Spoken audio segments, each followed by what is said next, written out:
So financial accounting first chapter பொறுத்த வரைக்கும் எதில் கான்சன்ட்ரேஷன் அதிகமாக பண்ணணும்? ஆல்ரெடி சொல்லியிருக்கேன்.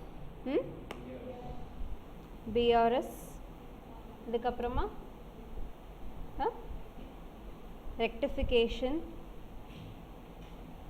rectification of errors,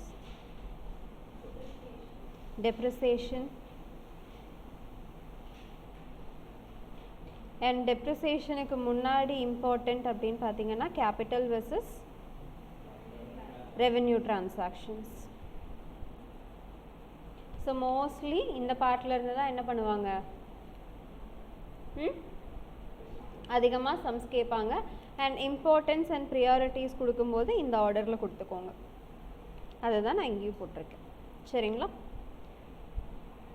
தியரியில் பேசிக் நீங்கள் தெரிஞ்சுக்க வேண்டியதுன்னா அக்கௌண்டிங் ஃப்ரேம் ஒர்க், அண்ட் இதுக்கு அடுத்தது பிரின்சிபல்ஸ் அண்ட் கன்வென்ஷன்ஸ் என்ன இருக்குது அப்படின்றதையும் ஜஸ்ட் கோ த்ரூ பண்ணிக்கோங்க. So what is mean by framework? Framework அப்படின்னா என்ன? Set of rules and guidance அப்படின்னு சொல்லலாமா? ஸோ இப்போ நான் அக்கௌண்ட்ஸில் நான் இந்த ப்ரொசீஜரெல்லாம் ஃபாலோ பண்ணணும் அப்படிங்கிற ஒரு செட்டை தான் நம்ம என்னென்னு சொல்கிறோம், அக்கௌண்டிங் ஃப்ரேம் ஒர்க். இதில் 4 இருக்குது: conceptual, legal, institutional and regulatory. So 1 by 1 என்னன்னு சொல்லலாமா? 2 minutes டைம் தட்டுமா, இல்லை ஞாபகம் இருக்கா? பாருங்க. கான்செப்சுவல் அப்படிங்கிறது என்னது? அப்ஜெக்டிவ்ஸ் அண்ட் ஃபண்டமெண்டல்ஸ் என்ன அப்படின்னு சொல்கிறது கான்செப்சுவல். அண்ட் லீகல் அப்படிங்கிறது ஆக்ட். ஸோ இப்போ இந்த லாவையும் சேர்த்து நான் ஃபாலோ பண்ணணும் அப்படிங்கிறது. ஸோ இப்போ இங்கே பக்கத்தில் கீவேர்டு என்ன ஞாபகம் வச்சுக்கலாம்? ரிலேட்டட் டு லா அப்படின்னு ஞாபகம் வச்சுக்கலாமா? ஓகே. அண்ட் இன்ஸ்டிடியூஷனல் அப்படிங்கிறது ஒரு ரெகுலேட்டரி பாடி மாதிரி. ஃபார் எக்ஸாம்பிள் ஐசிஏஐ, ஐசிஎம்ஏஐ, இவங்க எல்லாத்தையுமே சொல்லலாமா? இப்போ நான் சிஏ படிக்கிறேன், சிஎம்ஏ படிக்கிறேன்னா ஐசிஏஐயோட ரூலை நான் ஃபாலோ பண்ணணும். If I am pursuing CMA, I have to follow the rules and regulations ஐசிஎம்ஏஐயோடத ஃபாலோ பண்ணணும். கரெக்டாக? ஓகே. அண்ட் ரெகுலேட்டரி அப்படிங்கிறது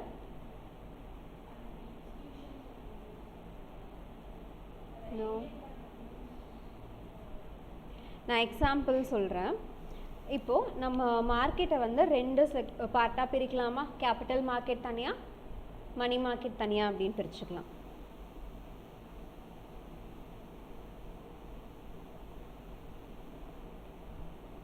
ஸோ மணி மார்க்கெட் அப்படிங்கிறது it is related to the short term. So அதில் மோஸ்ட்லி என்னென்ன இன்ஸ்ட்ருமெண்ட்ஸ் இருக்கலாம்? Short டேர்மில் within 12 மந்த்துக்குள்ளே நான் கேஷாக கன்வெர்ட் பண்ண முடியும் அப்படின்னா அது எல்லாமே மணி மார்க்கெட்குள்ளே வந்துடும். கரெக்டாக? அண்ட் இதை ரெகுலேட் பண்ணுறது அப்படின்னு பார்த்தீங்கன்னா ஆர்பிஐ. மணி மார்க்கெட் இன்ஸ்ட்ருமெண்ட்டை நான் ஃபாலோ பண்ணும்போது ஆர்பிஐ சொல்லக்கூடிய ரூல்ஸ் அண்ட் ரெகுலேஷன்ஸை நான் ஃபாலோ பண்ணி ஆகணும். அண்ட் இதுவே கேபிட்டல் மார்க்கெட் அப்படின்னா லாங் டேர்ம் ஆஸ்பெக்டில் இருக்கக்கூடியது. ஸோ இதை ரெகுலேட் பண்ணுறது செபி.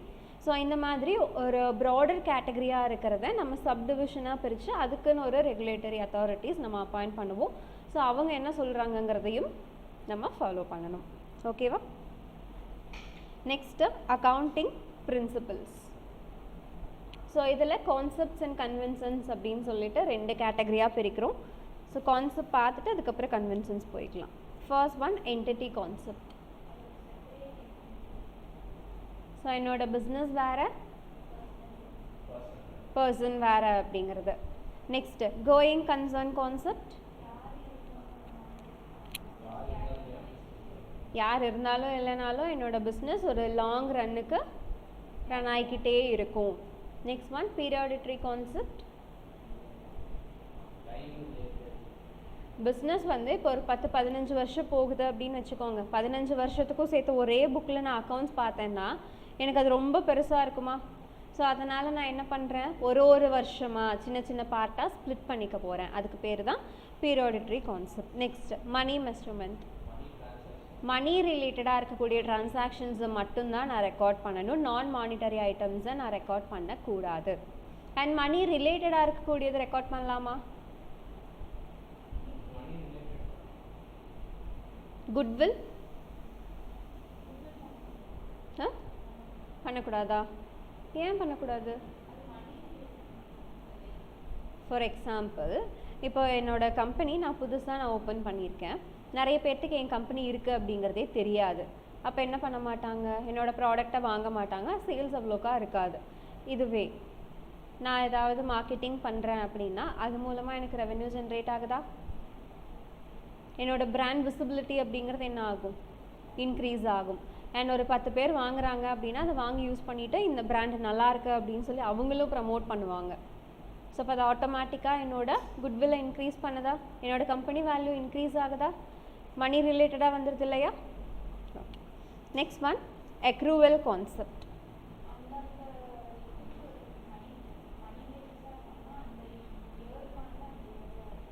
அந்த இயருக்கானது அப்போவே நான் ரெக்கார்ட் பண்ணேன். ஸோ அக்கௌண்ட்ஸ் பொறுத்த வரைக்கும் cash basis and accrual basis அப்படின்னு சொல்லிட்டு 2 இருக்குது. கேஷ் அப்படின்னா எனக்கு எப்போ கேஷ் இன்ஃப்ளோ அண்ட் அவுட்ஃப்ளோ வருதோ அப்போ மட்டும்தான் நான் ரெக்கார்ட் பண்ணுவேன். அக்ரூவல் அப்படின்னா எப்போ அந்த டிரான்சாக்ஷன் நடக்குதோ அப்போவே என்னோடய புக்ஸ் ஆஃப் அக்கௌண்ட்ஸில் நான் ரெக்கார்ட் பண்ணிடுவேன். அண்ட் டியூயல் ஆஸ்பெக்ட், ஒரு ஈவெண்ட்டுக்குமே டெபிட் அண்ட் கிரெடிட் இது 2மே இருக்கணும். Next one, matching.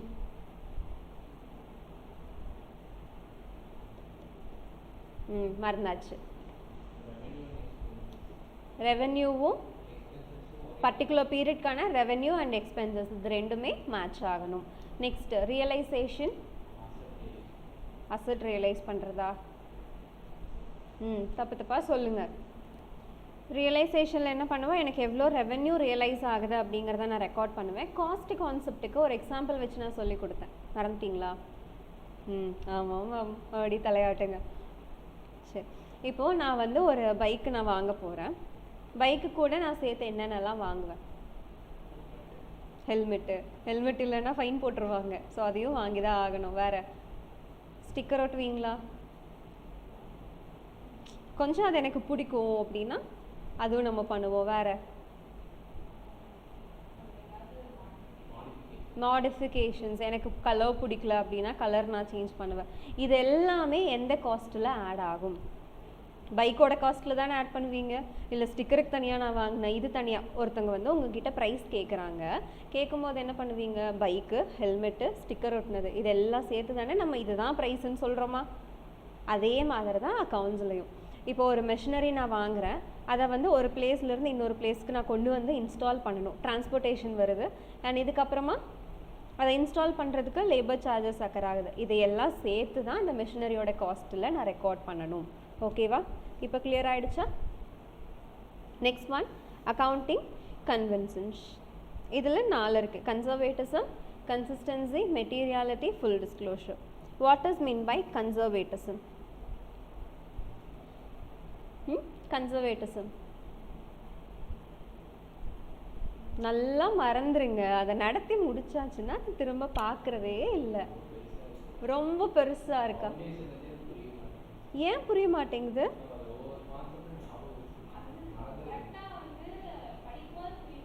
படிக்கும்போது புரியுது, அதுக்கப்புறம் மறுபடியும் திருப்பி பார்த்தா மறந்துடுதா?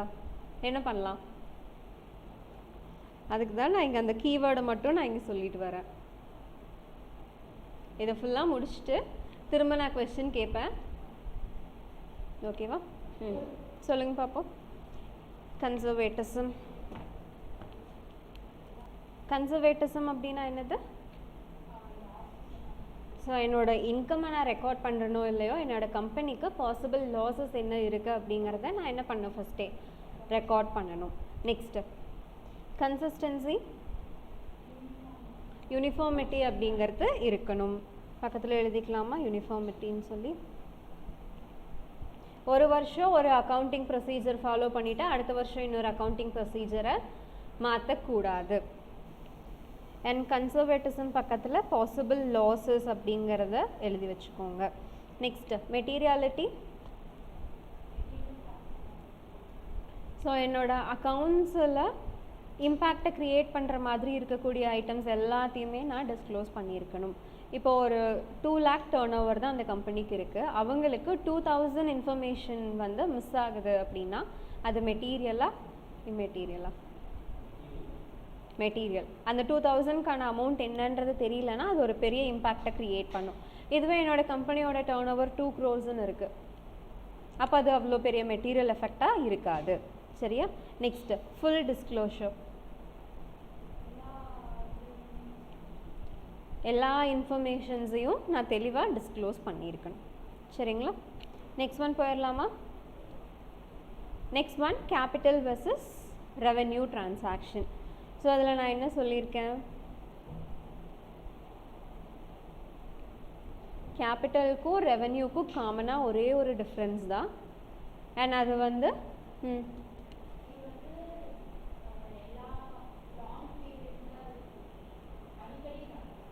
ஓகே, கேபிட்டல் அப்படிங்கிறது மோர் தேன் 1 அக்கௌண்டிங் பீரியட். இப்போ நான் ஒரு மெஷினரி நான் வாங்குகிறேன், அதை 1 வருஷத்துக்கு மேலே என்னால் யூஸ் பண்ண முடியும், கரெக்டுங்களா? அண்ட் அதை நான் இயர்லி நான் வாங்க மாட்டேன். இந்த மாதிரி இருக்கிறது எல்லாத்தையுமே கேபிட்டல் எக்ஸ்பெண்டிச்சர் அப்படின்னு சொல்லுவோம். அண்ட் ரெவென்யூ அப்படிங்கிறது என்னோட ரெகுலர் பிஸ்னஸ் ஆக்டிவிட்டி, திரும்ப அது நடந்துக்கிட்டே இருக்கும். நான் பர்ச்சேஸ் பண்ணுறது அண்ட் வேஜஸ் பே பண்ணுறது, சேலரி பே பண்ணுறது, இது எல்லா மாதமும் ரெக்கர் ஆகிட்டே இருக்குமா? ஸோ இந்த மாதிரி இருக்கக்கூடியது எல்லாத்தையுமே ரெவென்யூ எக்ஸ்பெண்டிச்சர் அப்படின்னு சொல்லுவோம். அதுதான் இங்கே சொல்லியிருக்காங்களா, நான் recurring, recurring, only 1 accounting period. And இப்போ நீங்கள் ஒரு மெஷினரி வாங்க போகிறீங்க, அதில் இன்வால்வ் ஆகக்கூடிய அமௌண்ட் அப்படிங்கிறது எப்படி இருக்கும்? ரொம்ப ஹியூஜ் அமௌண்ட்டாக இருக்குமா? ஸோ கேஷ் அவுட்ஃப்ளோ அப்படிங்கிறது ஹெவியாக இருக்கும் அண்ட் ரெவென்யூவில் லோயராக இருக்கும். நெக்ஸ்ட் ஒன் கேபிட்டல் எக்ஸ்பெண்டிச்சரை நம்ம எங்கே காமிப்போம்? பேலன்ஸ் ஷீட்டில் அசர்ட் சைடில் நம்ம காமிப்போம். அண்ட் இதுவே ரெவென்யூ எக்ஸ்பெண்டிச்சராக இருந்துச்சுன்னா P&Lல காமிப்போம். இதுவே நான் ப்ராஃபிட் ஓரியன்டாக இருந்துச்சு அப்படின்னா இன்கம் ஸ்டேட்மெண்ட். ஓகே, அண்ட் இந்த பாயிண்ட்ஸை மட்டும் ஞாபகம் வச்சுக்கோங்க. எக்ஸாம்பிள் நோட் பண்ணிக்கிறீங்களா?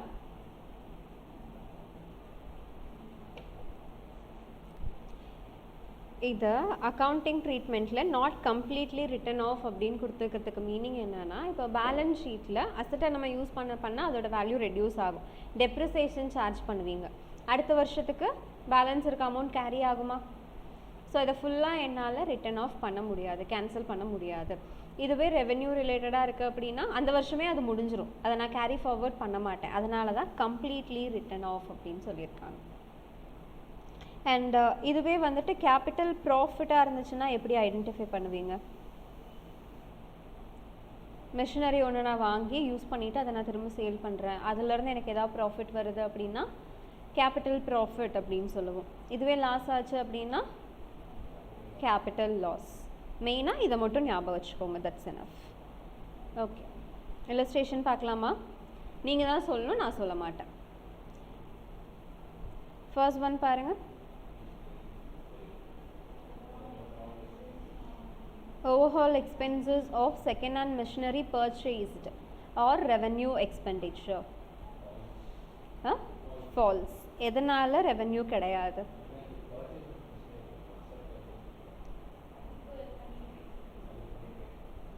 அண்ட் இங்கே செகண்ட் ஹேண்ட் அப்படின்னு ஒன்று இருக்குல்ல,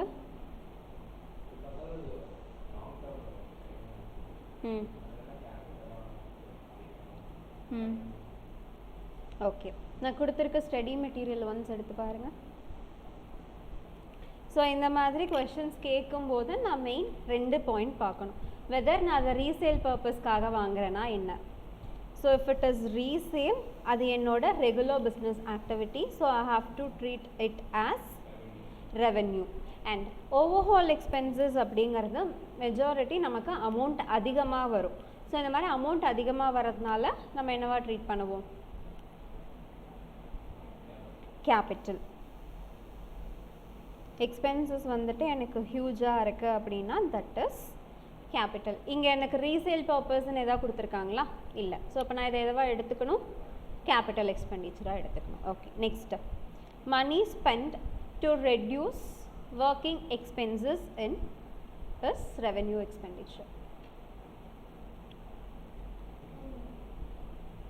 ஒர்க்கிங் எக்ஸ்பென்சஸை ரெடியூஸ் பண்ணுறதுக்காக நான் கொஞ்சம் அமௌண்ட் ஸ்பெண்ட் பண்ணியிருக்கேன், இது என்னுடைய ரெவென்யூ எக்ஸ்பெண்டிச்சரா? கிடையாது. ஃபால்ஸ். Long term. அண்ட் இது என்னோட கெப்பாசிட்டியை இன்க்ரீஸ் பண்ணுதா? கெப்பாசிட்டி இன்க்ரீஸ் பண்ணுற மாதிரி இருந்துச்சுனாலே அதை நம்ம என்னவா ட்ரீட் பண்ணிக்கணும்? கேபிட்டலாக ட்ரீட் பண்ணிக்கணும். Next one, legal fees to acquire property is a capital. True. Next one, amount spent as lawyers' fees to defend a suit claiming that the firm's factory site belonged to plaintiff land is capital expenditure. Revenue expenditure. எதனால revenue சொல்கிறோம்?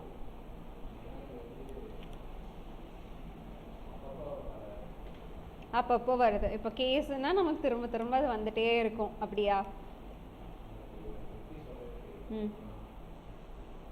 Answer கரெக்டா? So அந்த logical reason நான் கேட்குறேன். Long term கிடையாது.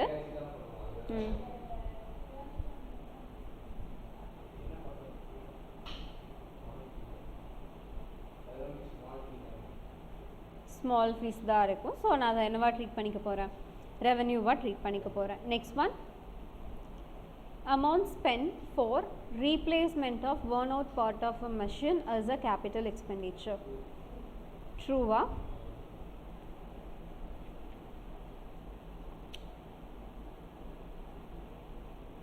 எப்படி?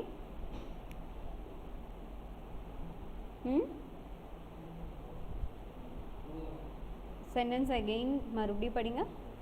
Amount spent for replacement.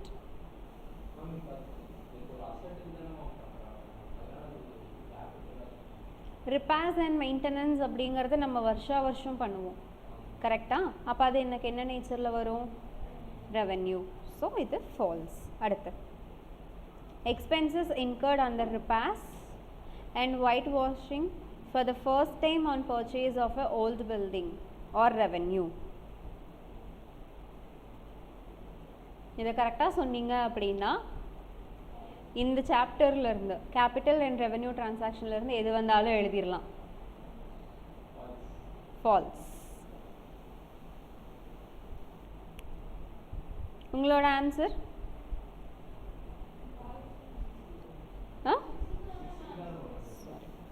நான் எழுதிட்டேன். ஃபால்ஸா? Okay, correct. ஸோ எதனால் இது ஃபால்ஸு? ஃபஸ்ட் டைம் அப்படின்னு சொல்லியிருக்காங்க. அப்போ நான் அதை என்னவா ட்ரீட் பண்ணணும்?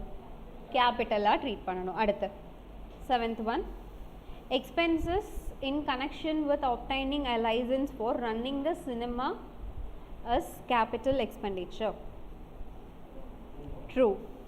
Next, amount spent for the construction of a temporary hut which were necessary for the construction of a cinema house and were demolished when the cinema house was ready is capital expenditure. True. Okay. So இதை நீங்களே try பண்ணலாமா? illustration 2 ஓடுது. இதில் ஒரு 5 points இருக்கு. Try பண்ணுறீங்களா? சரி, நான் ஒன் பை ஒன்னாக படிக்கிறேன். நான் ரீட் பண்ண அப்படியே ஆன்சர் சொல்லுங்கள். First one, expenses incurred in connection with obtaining a license for starting the factory 10,000. Capital. Okay. அடுத்து, 1,000 paid for removal of inventory to a new site. எப்படி? No.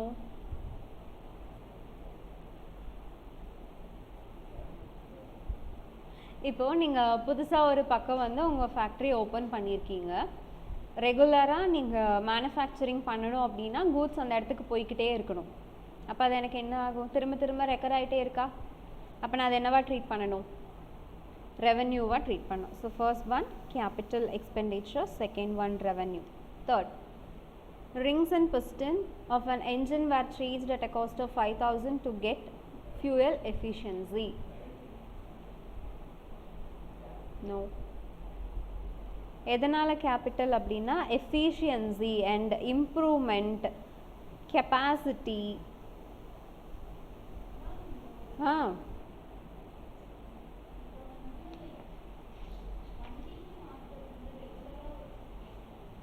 என்ஜின் ரெகுலராக மாற்றுவீங்களா? அதில் அவங்க கொடுத்துருக்க அந்த வேர்ட் அண்டர்லைன் பண்ணுங்கள், எஃபிஷியன்சின்னு கொடுத்துருக்கானா. ஸோ இந்த மாதிரி ஆல்ரெடி இருக்கக்கூடிய கண்டிஷனை இம்ப்ரூவ் பண்ணுறதுக்காக நம்ம ஒரு விஷயம் பண்ணுறோம் அப்படின்னா அது கேபிட்டலாக ட்ரீட் பண்ணணும். ஸோ அதனால தான் நான் இங்கே பக்கத்துலேயே இந்த கீவேர்டை ஞாபகம் வச்சுக்கோங்கன்னு எழுதிட்டேன். ஸோ இந்த கீவேர்டு எனக்கு வருது அப்படின்னா அதை நான் என்னவா ட்ரீட் பண்ணிக்கணும், கேபிட்டல் எக்ஸ்பெண்டிச்சராக ட்ரீட் பண்ணிக்கணும். Next money paid to MTNL 8,000 for installation of telephone in office. No. கேபிட்டலாகவும் ட்ரீட் ஆகாது, ரெவென்யூவாகவும் ட்ரீட் ஆகாது, அந்த மாதிரி தான் ட்ரீட் பண்ணுவோம். பிகாஸ் இப்போ நான் வந்து காமனாக நம்ம யூஸ் பண்ணுறதை எடுத்துக்கோங்க. இப்போ ஏர் ஃபைபர் கனெக்ஷன் வாங்குறீங்கன்னு வச்சுக்கோங்க. என்ன பண்ணுவீங்க, 3 மாதத்துக்கானதை முதல்ல இனிஷியலாக நம்ம கட்டுவோமா, அதுக்கப்புறம் என்ன பண்ணுவாங்க, அதை 3 மாதம் டியூ நம்ம கட்ட வேண்டியது இல்லை, அது கூட அட்ஜஸ்ட் பண்ணிப்பாங்களா. ஸோ இந்த மாதிரி இருக்கிறதுனால நான் அதை ரெவென்யூவாகவும் ட்ரீட் பண்ண மாட்டேன், கேபிட்டலாகவும் ட்ரீட் பண்ண மாட்டேன். Next factory shed was constructed at a cost of 1 lakh and a sum of 5,000 had been incurred in the construction of a temporary hut for storing building material. So எனக்கு இது ரெண்டுமே என்னவா treat ஆகும், கேபிட்டலாக treat ஆகும். சரி, accounting golden rule தெரியுமா நம்மளுக்கு, அது மறுபடியும் படிக்கணுமா, படிக்க வேண்டியதில்லை. சரி, அண்ட் இது ஸ்ட்ரெயிட்டாக கேட்கும்போது நம்ம எழுதிடுவோம். அண்ட் இதுவே அக்கௌண்டிங் ஈக்குவேஷன் மெத்தடில் கேட்குறாங்க அப்படின்னா நம்ம கொஞ்சம் தடுமாறுவோம். கரெக்டாக? சரி, அதுக்கு ஒரு ட்ரிக்கு மட்டும் சொல்கிறேன், ஞாபகம் வச்சுக்கோம். காமனாக இப்போ நம்ம என்னென்ன ஐட்டம் யூஸ் பண்ணுவோன்னு பாருங்கள். நம்மளோட ஃபினான்ஷியல் ஸ்டேட்மெண்ட்டில் என்னென்ன டைப் ஆஃப் ஐட்டம்ஸ் அப்படிங்கிறது நமக்கு வரலாம், அக்கறாகலாம். இன்கம் வரலாமா, expenses, asset, liability, capital invest பண்ணுவீங்களா பிஸ்னஸில், அண்ட் அதை வித்ட்ரா பண்ணுவோமா, ட்ராயிங்ஸ். ஸோ இது தானே காமனாக நமக்கு இன்கர் ஆகக்கூடியது. ஓகே, இதை ஞாபகம் வச்சுக்கோங்க. இன்கம் அப்படிங்கிறது நமக்கு என்ன nature, credit nature. As per nominal account, we have to credit all incomes and gain. சரி, இதே மாதிரி expenses அப்படியே ஆப்போசிட்டாக வருமா, debit nature. And asset, as per real account, debit was comes in and credit was goes out. அடுத்து capital, credit nature. Drawings அப்படிங்கிறது debit nature, நம்மளுக்குள்ளே வருது. கரெக்டுங்களா? ஓகே. ஸோ இப்போ ஃபர்தராக என்னோட இன்கம் இன்க்ரீஸ் ஆகுது, அப்போ நான் என்ன பண்ணுவேன், ஸோ இப்போ என்னோட கிரெடிட் பேலன்ஸ் இன்க்ரீஸ் ஆகுது, அப்போ நான் ஃபர்தராக கிரெடிட் பண்ணணும். டிக்ரீஸ் ஆகுது அப்படின்னா டெபிட் பண்ணணும். இப்படி ஞாபகம் வச்சுக்கலாமா, இது ஈஸியாக இருக்கா? ஸோ அதை தான் இங்கே கொடுத்துருக்காங்க. சரிங்களா, ஜஸ்ட் ரீட் பண்ணி பார்க்குறீங்களா, ஒரு 2 minutes டைம் தரட்டுமா? ஸோ ஈக்குவேஷன் பேசிஸில் கேட்கும்போது இந்த ஃபஸ்ட்டு பார்ட்டை மட்டும் ஞாபகம் வச்சுட்டிங்கன்னா ஈஸியாக போட்டுடலாம். 1 மார்க்குக்கு இது யூஸ் ஆகும். நெக்ஸ்ட் ஒன், ஸ்டெப்ஸ் இன் ஜேர்னலைசிங். ஜேர்னல் நான் போடும்போது என்னென்ன ஸ்டெப்ஸ் நான் ஃபாலோ பண்ணுவேன், ஃபஸ்ட்டு அது என்ன டைப் ஆஃப் அக்கௌண்ட்டில் வருது அப்படின்றத நான் பார்க்கணுமா. அக்கௌண்ட்டை டிட்டர்மைன் பண்ணிவிட்டு இதுக்கு அடுத்தது அதை கிளாஸிஃபை பண்ணுவேன், இதுக்கு அடுத்து அது டெபிட்டா கிரெடிட்டா அப்படின்னு பார்த்துட்டு ரெக்கார்ட் பண்ணிடுவேன். அண்ட் அதை எல்லோரும் பார்த்தா ஈஸியாக புரியணுங்கிறதுக்காக அதுக்கு கீழே ஒரு விளக்கம் அப்படின்னு நம்ம கொடுப்போமா. ஸோ அதுக்கு பேர் நரேஷன். அண்ட் ஜேர்னலோட ஃபங்க்ஷன்ஸ் இதெல்லாமே 1 மார்க் பேசிஸில் பார்த்தீங்கன்னா போதும். ஜேர்னலோட ஃபங்க்ஷன்ஸ் அப்படின்னு பார்க்கும்போது நம்ம என்ன சொல்லுவோம், டேட் வைஸ் நான் ரெக்கார்ட் பண்ணுறேன். ஸோ க்ரோனாலஜிக்கல் ஆர்டர் அப்படிங்கிறது இருக்கும். அண்ட் இங்கே நான் ரெக்கார்ட் பண்ணுறது எல்லாமே அக்கௌண்டிங் பிரின்சிபலை பேஸ் பண்ணி தான் நான் ரெக்கார்ட் பண்ணுறேன். ஸோ அதை ஃபர்தராக டெபிட் ஆஸ்பெக்டையும் கிரெடிட் ஆஸ்பெக்டையும் நான் வந்து செக் பண்ணணும், அனலைஸ் பண்ணணும்னு நினைக்கிறேன்னா அதுக்கு எனக்கு யூஸ் ஆகும். அண்ட் அட்வான்டேஜஸ்லேயும் க்ரோனாலஜிக்கல் ரெக்கார்ட் கொடுத்துருக்காங்க. ஸோ டேட் வைஸாக ரெக்கார்ட் பண்ணும்போது ஏதாவது ஒரு ஐட்டம் மிஸ் ஆகுதுன்னா ஈஸியாக ஐடென்டிஃபை பண்ணிக்கலாமா. ஸோ எனக்கு எரர்ஸ் அப்படிங்கிறது கம்மியாகும். அண்ட் இதுக்கு ஹெல்ப் நரேஷன்ஸ் இருக்கிறதுனால ஈஸியாக யார் பார்த்தாலும் அதை அண்டர்ஸ்டாண்ட் பண்ணிக்க முடியும். அண்ட் நம்ம மெயின்டைன் பண்ணக்கூடிய அக்கௌண்ட்ஸை ஃபர்தராக நம்ம என்ன பண்ணலாம், எவிடன்ஸாகவும் யூஸ் பண்ணிக்கலாம். Next one, cash book. So cash book எதுக்காக நான் மெயின்டைன் பண்ணணும்?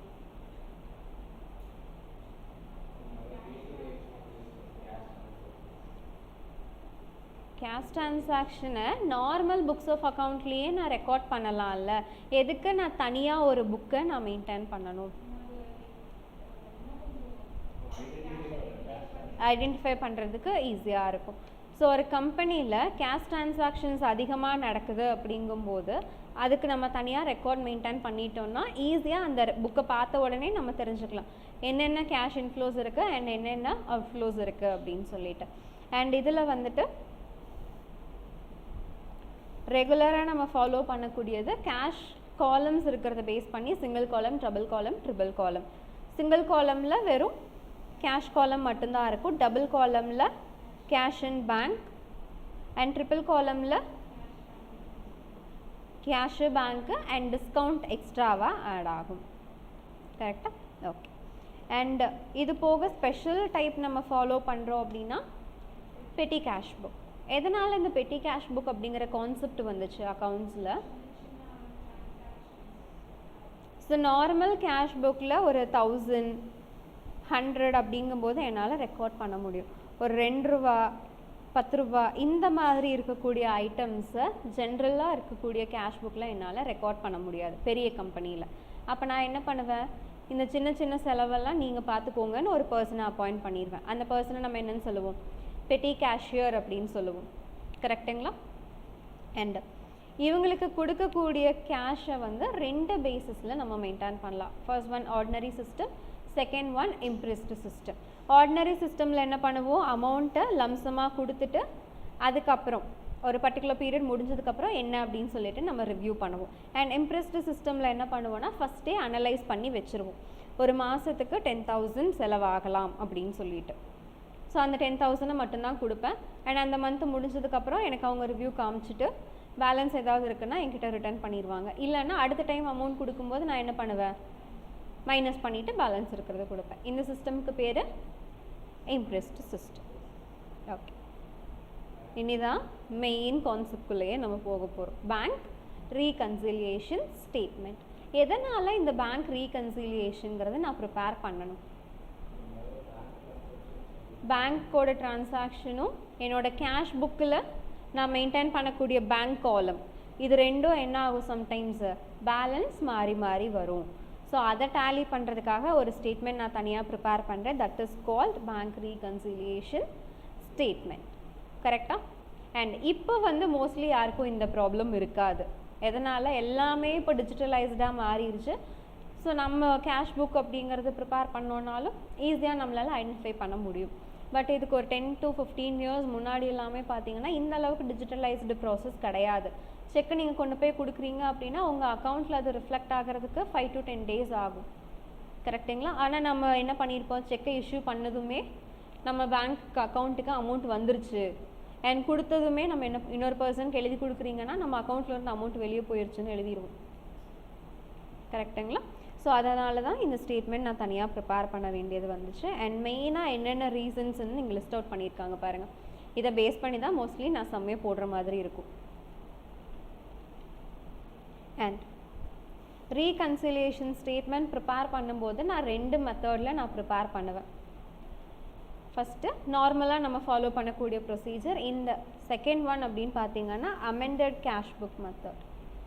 கேஷ் புக்லேயும் ஒரு சில சேஞ்சஸ் பண்ணுவேன் அண்ட் அதை பண்ணிவிட்டு அதுக்கப்புறமா நான் என்ன பண்ணுவேன், பேங்க் ரீகன்சிலியேஷன் ஸ்டேட்மெண்ட் அப்படிங்கிறத ப்ரிப்பேர் பண்ணுவேன். எக்ஸாமில் உங்களை ட்விஸ்ட் பண்ணணும் அப்படின்னு நினச்சாங்கன்னா இந்த மெத்தடில் தான் கேட்பாங்க. இந்த மெத்தடில் ஆல்ரெடி நம்ம சம் பார்த்துருக்கோமா? ஒரு சம் பார்த்துருக்கோம். ஓகே, ஸோ அதுக்கேற்ற மாதிரி கான்சன்ட்ரேட் பண்ணிக்கோங்க. சரியா? அண்ட் ஃபார்மேட் ஞாபகம் இருக்கா பிஆர்எஸோடது?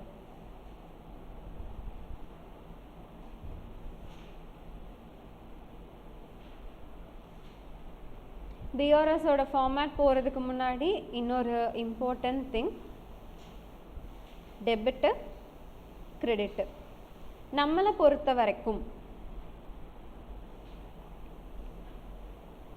Person and bank. ஸோ நம்மளை பொறுத்த வரைக்கும் ஆஸ் பர் ரியல் அக்கௌண்ட் நம்ம என்ன பண்ணுவோம், உள்ளே வர்றது எல்லாத்தையுமே டெபிட் பண்ணிடுவோம் அண்ட் வெளியே போகிறது எல்லாத்தையுமே கிரெடிட் பண்ணிடுவோம். அண்ட் நம்மளோட மணியை தான் சேஃப்கார்ட் பர்பஸ்க்காக எங்கே கொடுத்து வச்சுருக்கோம், பேங்க்கில் கொடுத்து வச்சுருக்கோம். அப்போ நமக்கு உள்ளே வருது அப்படின்னா பேங்க் நமக்கு அதை கொடுக்கணும். ஸோ அப்போ அவங்களுக்கு அது என்னவா ட்ரீட் ஆகும், லயபிலிட்டியாக ட்ரீட் ஆகுமா? ஸோ அப்போ பேங்க்கில் எப்படி ரிஃப்ளெக்ட் ஆகும், உள்ளே வர்றது எல்லாத்தையுமே கிரெடிட் அப்படின்னு ரெக்கார்ட் பண்ணுவாங்க அண்ட் வெளியே போகிறது எல்லாமே டெபிட். உங்கள் அக்கௌண்ட்லேருந்து அமௌண்ட் எடுக்கிறீங்க அப்படின்னா பேங்க்கோட லயபிலிட்டி கம்மியாகும். ஸோ அதனால் டெபிட் பண்ணுவோம். இந்த ஆஸ்பெக்டில் கிளியராக இருக்கீங்களா? ஓகே, இப்போ ஃபார்மேட்குள்ளே போய்க்கலாமா? நீங்கள் கேட்கும்போது டிமாண்ட் பண்ணும்போது பேங்க் அதை உங்களுக்கு திரும்ப கொடுக்கணும்ல, அப்போ அது அவங்களுக்கு லயபிலிட்டி தானே, அப்படி தான் நம்ம கணக்கு வச்சுக்கணும். ஓகேங்களா? ஆமாம், லயபிலிட்டி சைடில் தான் காமிப்பாங்க. அதெல்லாமே குரூப் 2ல் டீட்டெயில்டாக படிப்பீங்க. பேங்க்கோட ஃபினான்ஷியல் ஸ்டேட்மெண்ட் எப்படி இருக்கும், அதை எப்படி ப்ரிப்பேர் பண்ணுறது அப்படின்னு ஒரு சாப்டரே இருக்குது, அங்கே டீட்டெயில்டாக படிப்பீங்க. ஓகே, ஸோ ஜென்ரலாக நான் என்ன சொல்லியிருக்கேன், உங்ககிட்ட ஒரு கேஷ் பேலன்ஸ் இருக்கும். நார்மலாக சின்ன வயசுலலாம் நம்ம கணக்கு போடுவோம்ல, அப்பா நம்மளுக்கு 100 ரூபா கொடுப்பாரு அண்ட் இதுக்கப்புறம் வேறு யாராவது கொடுப்பாங்களா, தாத்தா பாட்டி வேறு யாராவது கொடுப்பாங்க, சரி ரிலேட்டிவ்ஸ் கொடுக்குறாங்க அப்படின்னு வச்சுக்கலாம். அவங்க கொடுத்தாங்கன்னா அதையும் நான் என்ன பண்ணிப்பேன், என்கிட்ட ஆல்ரெடி இருக்கக்கூடிய பேலன்ஸ் கூட சேர்த்திக்குவேன். அண்ட் எனக்கு சாக்லேட் வேணும், காசு என்கிட்ட இருந்து வெளியே போகுதா, அப்போ அதை நான் என்ன பண்ணிக்கணும், மைனஸ் பண்ணிக்கணும். 10 ரூபான்னு மைனஸ் பண்ணிக்கலாமா? ஸோ இப்போ டோட்டல் என்கிட்ட இருக்கிறது 200 ரூபா இருந்துச்சு, இதில் 10 ரூபா நான் செலவு பண்ணிட்டேன், பேலன்ஸ் எவ்வளோ இருக்குது, 190. ஸோ இதே ஃபார்மேட்டு தான் பிஆர்எஸ்லையும் நம்ம அப்ளை பண்ண போகிறோம்.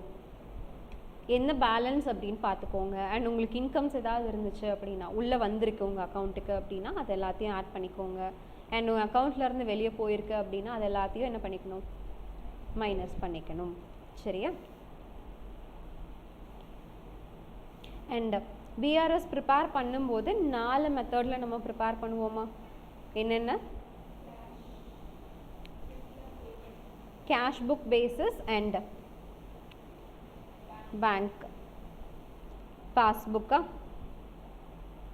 ஸோ இந்த 2 பேசிஸில் ப்ரிப்பேர் பண்ணுவோம். இதில் ஃபேவரபிள் ஒன்று, அன்ஃபேவரபிள் ஒன்று. பேங்க் பாஸ்புக்லேயும் அதே மாதிரி ஃபேவரபிள், அன்ஃபேவரபிள். அண்ட் இது எந்த ஃபார்மேட் சிமிலராக இருக்கும்? கேஷ் புக்கோட ஃபேவரபிளும் பேங்க் புக்கோட அன்ஃபேவரபிளும் ஒரு ஃபார்மேட் அண்ட் இது ரெண்டும் ஒரு ஃபார்மேட்டில் இருக்கும். ஸோ அப்போ ஒரே ஒரு ஃபார்மேட் நான் ஞாபகம் வச்சுக்கிட்டேன் அப்படின்னா அப்படியே அதுக்கு ஆப்போசிட்டாக நான் போட்டுக்கலாமா? ஓகே, சரி. இப்போ நான் ஒரு சில ஐட்டம்ஸ் நான் கேட்குறேன், அதை என்ன பண்ணணும்னு சொல்லுங்கள். Check issued but not presented at the bank.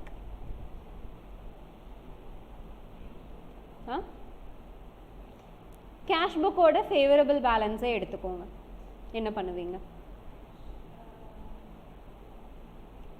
செக்கு நீங்கள் இன்னொரு ஆளுக்கு கொடுத்துருக்கீங்க, அப்போ உங்கள் அக்கௌண்ட்டில் இருந்த அமௌண்ட் ஆக்சுவலி என்ன ஆயிருக்கும், வெளியே போயிருக்கணும். பட் ஆனால் அது ஆகலை, ஆட் பண்ணிக்கணும், இன்கமாக நான் ட்ரீட் பண்ணுவேன். கரெக்டாக? ஓகே. அடுத்து check deposited in bank but not yet collected. Deposit பண்ணும்போது நான் என்னவா ட்ரீட் பண்ணியிருப்பேன், எனக்கு இன்கம் வந்துருச்சு அப்படின்னு நான் நினச்சிட்டு நான் ரெக்கார்ட் பண்ணிட்டேன். பட் பேங்க்கில் பார்த்தீங்கன்னா பேங்க்கில் அது ரெக்கார்ட் ஆகலை. கேஷ் புக்கில் நீங்கள் இன்கமாக ஆட் பண்ணிட்டீங்க, பட் பேங்க்கில் அது ஆகலை. அப்போ என்ன பண்ணணும், அதை கேன்சல் பண்ணணும், மைனஸ் பண்ணணும். ஓகேவா? அடுத்து amount deposited directly in bank, add பண்ணிக்கணும், இன்கம் என்னோடது. அடுத்து incidental charges, interest on overdraft, இது என்னோட எக்ஸ்பென்சஸ், என்னோட அக்கௌண்ட்லேருந்து ஸ்ட்ரெயிட்டாக எடுத்துட்டாங்க. ஸோ அப்போ நான் மைனஸ் பண்ணிடுவேன். நெக்ஸ்ட்டு இன்ட்ரெஸ்ட் ஆன் டெபாசிட், எனக்கு இது income, so I have to add. Next dishonour of cheque deposit, cheque நான் டெபாசிட் பண்ணது டிஸ்ஓனர் ஆகிடுச்சு, மைனஸ் பண்ணும். அடுத்து எரர்ஸ், இது எல்லாமே அது எங்கே டிஃப்ரென்ஸ் வருது அப்படிங்கிறத பார்த்துட்டு ப்ளஸ்ஸாக மைனஸான்றதை நம்ம ட்ரீட் பண்ணுவோம். ஓகேவா? ஸோ இந்த 5 ஐட்டம்ஸை ஞாபகம் வச்சுக்கிட்டிங்கனாலே போதும். அண்ட் ப்ரெசென்டட் அப்படின்னா என்னது, நீங்கள் இஷ்யூ பண்ணியிருந்தால் தான் அது உங்கள் அக்கௌண்ட்டில் ரிஃப்ளெக்ட் ஆகுதா இல்லையான்னு சொல்லுவாங்க. ஸோ சம்டைம்ஸ் என்ன பண்ண மாட்டாங்கன்னா செக் இஷ்யூடுன்னு கொடுக்க மாட்டாங்க, செக் நாட் ப்ரெசென்டட் அப்படின்னு வரும். அப்போ என்ன பண்ணிக்கணும், நான் இஷ்யூ பண்ணாதான் அது என்னோடய அக்கௌண்ட்டில் ப்ரெசென்ட் ஆகும், அப்போ இன்னும் ப்ரெசென்ட் ஆகலைன்னா நான் இஷ்யூ பண்ணியிருக்கேன் அப்படின்னு எடுத்துக்கணும். சரிங்களா? இல்லஸ்ட்ரேஷன் நீங்களே ட்ரை பண்ணுறீங்களா? சரி, நீங்கள் போடுங்க, அதுக்கப்புறம் நான் சொல்கிறேன். நான் உங்களுக்கு கொடுத்த ஸ்டடி மெட்டீரியலில் இல்லஸ்ட்ரேஷன் நம்பர் 8, அதனால தான் நான் இங்கேயும் அதே மென்ஷன் பண்ணியிருக்கேன். ஓகேவா? யோசிங்க. ஸோ எது பிஆர்எஸில் அண்ட் எது வந்து கேஷ் புக்கில் அப்படின்னு தெரிஞ்சுக்கணும். கரெக்டாக? அதுதானே. செக்கு ப்ரெசென்டடு, இஷ்யூடு, டெபாசிட்டட் இந்த மாதிரி வர ஐட்டம்ஸ் எல்லாமே பிஆர்எஸில் மட்டும்தான் காமிக்கணும். ஓகேவா? போடலாமா? செக் ரிசீவ்ட் பிஆர்எஸில் மட்டும் காமிச்சிங்கன்னா போதும்.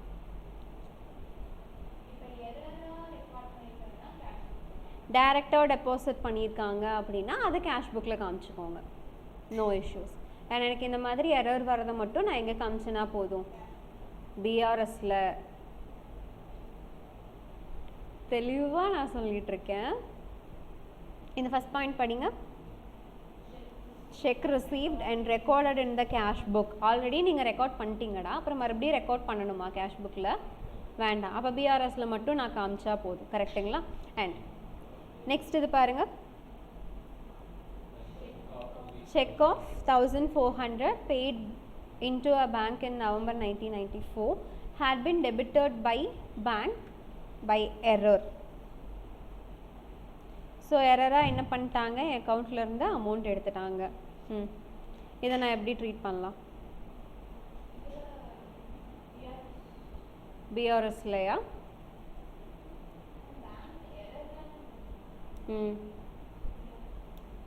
நெக்ஸ்ட்டு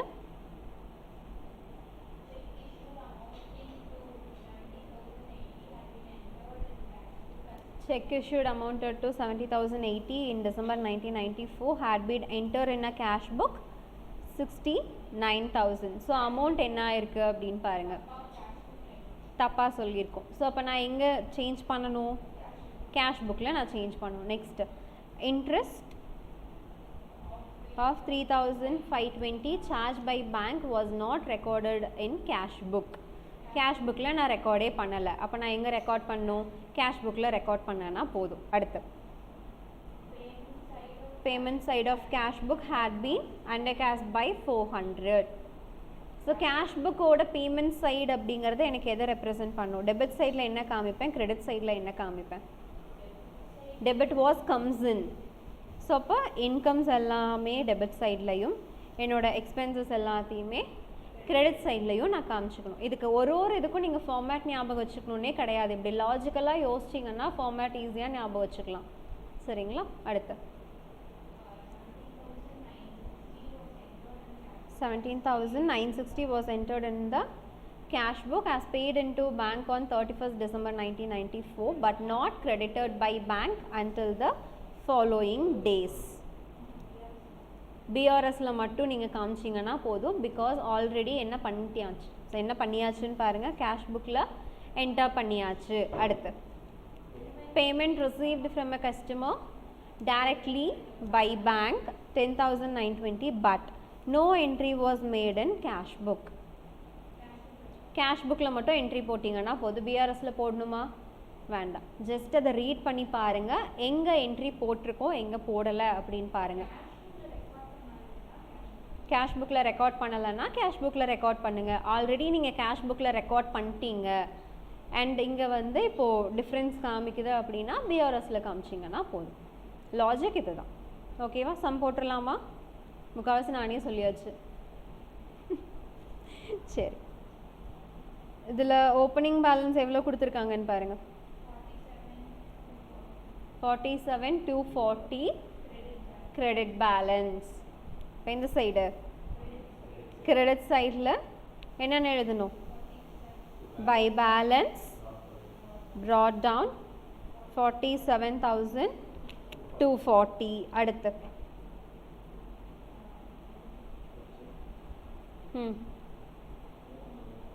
இது எனக்கு எங்கே மட்டும் வரும்? பிஆர்எஸில் வருமா? செகண்ட் என்ட்ரியும் பிஆர்எஸ். தேர்ட் என்ட்ரியில் டிஃப்ரென்ஸ் பார்க்கணும். 70,080 மைனஸ் 69,000. 1080 அதிகமாக இருக்கா கம்மியாக இருக்கா? எந்த சைடு வரும்? டெபிட் சைடா? ஆமாம், ஆக்சுவலி நீங்கள் செக்கு கொடுத்தது வந்து 70,080க்கு கொடுத்துருக்கீங்க. பட் கேஷ் புக்கில் நீங்கள் ரெக்கார்ட் பண்ணது அமௌண்ட்டை கம்மியாக ரெக்கார்ட் பண்ணியிருக்கீங்க. அண்டர் காஸ்ட் ஆயிருக்கு. கிரெடிட் சைடு தான் போடணும். சரிங்களா? ஸோ இப்போ இங்கே எழுதும்போது நான் என்னென்னு எழுதிக்கலாம்? பை செக்குன்னு எழுதிக்கலாமா? ஷார்ட்டாக நான் எழுதுகிறேன், நீங்கள் எழுதும்போது கொஞ்சம் எலாபரேட்டாக எழுதிக்கோங்க. மைனஸ் 69,000. ஒரு இதுக்கும் என்ன பண்ணணும், என்ன மைனஸ் பண்ணியிருக்கீங்க அப்படிங்கிறது நீங்கள் காமிங்க. ஸோ தட் அது கரெக்ஷன் பண்ணுறவங்களுக்கு ஈஸியாக இருக்கும், மார்க்கை ரெடியூஸ் பண்ண மாட்டாங்க. அடுத்து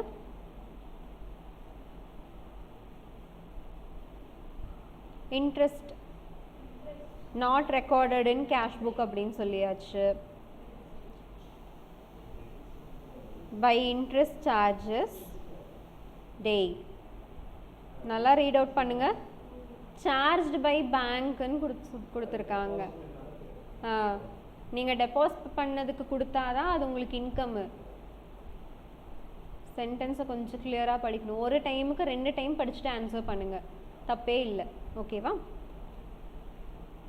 interest charges. Next one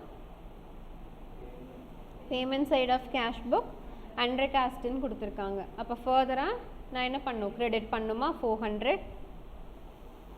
so இங்கே பை எரர் அப்படின்னு கொடுத்துக்கலாமா? அண்டர் காஸ்ட் எவ்வளோ? 400. அடுத்து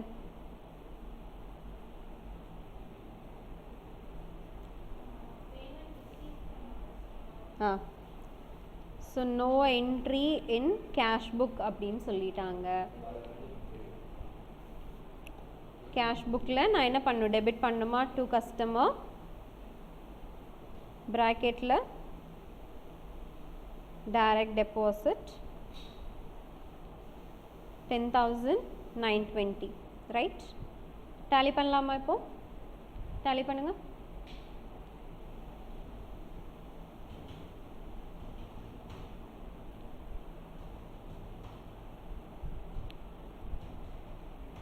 டிஃப்ரென்ஸ் எவ்வளோ வருது?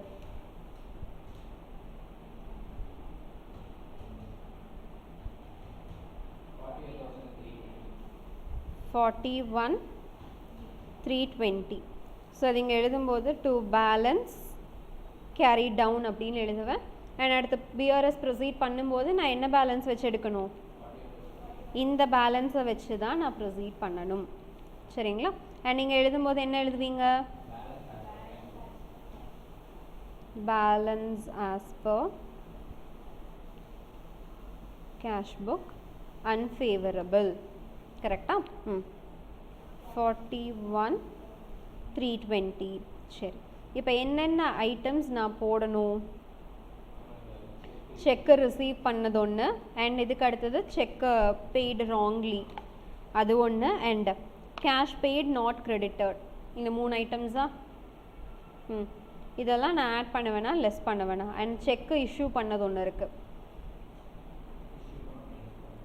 இஷ்யூ பண்ணதை மைனஸ் பண்ணிக்கணும். அண்ட் மற்ற 3 ஐட்டம்ஸையும் ஆட் பண்ணிக்கணும். ஸோ ஆட் அப்படின்னு கொடுத்துட்டு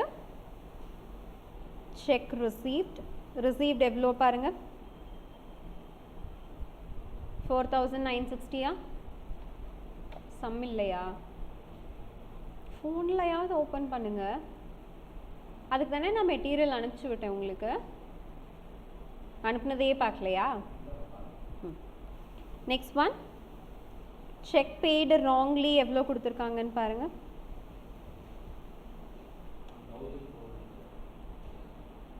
400 800?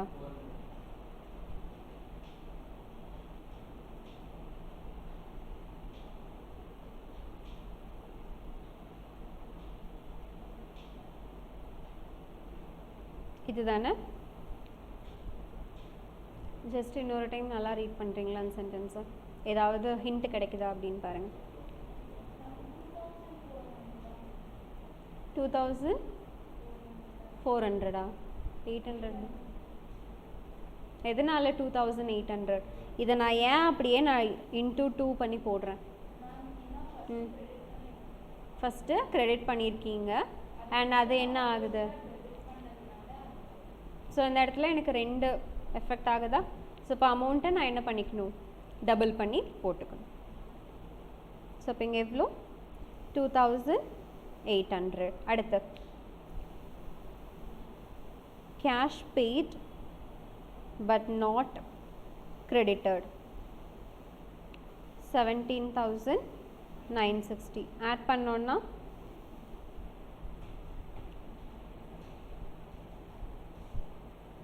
எவ்வளோ வருது? 25,720. நான் இப்போ இது ரெண்டுத்தையும் ஆட் பண்ணேன்னா I am getting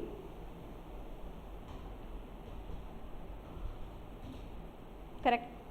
Okay. 67,040. and இன்னொரு இன்ஃபர்மேஷன் என்ன மிஸ் ஆகுதுன்னு பாருங்க. இந்த 17,080 நான் அட்ஜஸ்ட் பண்ணுமா? லெஸ் பண்ணிக்கணும். So less check issued 70,080.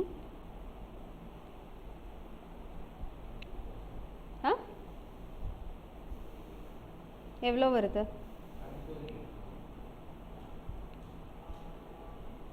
இது ரெண்டுக்கும் டிஃப்ரென்ஸ் பார்க்க சொன்னேன். 3,040. அதை அப்படியே ப்ராக்கெட் பண்ணிவிட்டு காமிச்சிருங்க. வேலை முடிஞ்சு. போட்டுடலாமா? பிஆர்எஸ் ஈஸியாக இருக்கா? ஓகே. ஸோ இதில் நான் ஞாபகம் வச்சுக்க வேண்டியது என்ன? ஃபஸ்ட்டு என்ன ஐட்டம் நம்ம எப்படி ட்ரீட் பண்ணியிருக்கோன்னு பார்க்கணும். ஸோ அதுக்கு ஏற்ற மாதிரி யோசிச்சு போடுங்க.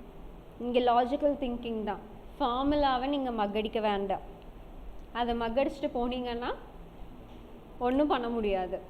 சரிங்களா? ஸோ அதனால் இதை கொஞ்சம் புரிஞ்சு போட ட்ரை பண்ணுங்கள்.